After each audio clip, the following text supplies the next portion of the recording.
Good day everyone. This video is an exercise to practice and apply the lessons I've been discussing.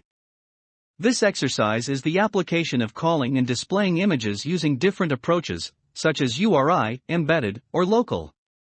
And display of activity indicator while loading an image coming from the internet.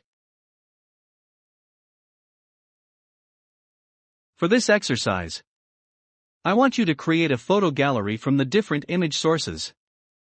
In this exercise, I want you to apply 3 different ways in putting an image to your Xamarin Forms application. The output should look like this. At the top of the screen, we have buttons for navigation. The button displays the next image and this button displays the previous image. If we reach the last image and still press the next button, it will just back to the first image. The previous button is the opposite. If we continue to press the previous button and reach the first image, the next image display should be the last image. And this text here. Display the current image selected and the total number of image store in the list. Like what we did to our previous exercises, load the value of the image source into an array of string.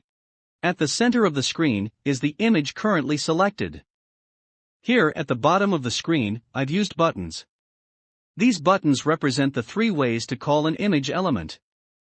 The first button, which is the default and currently selected. Call and display the images from URI. So if I press embedded, this will display images embedded in the application. At the top of the screen also display how many embedded images we have in the app.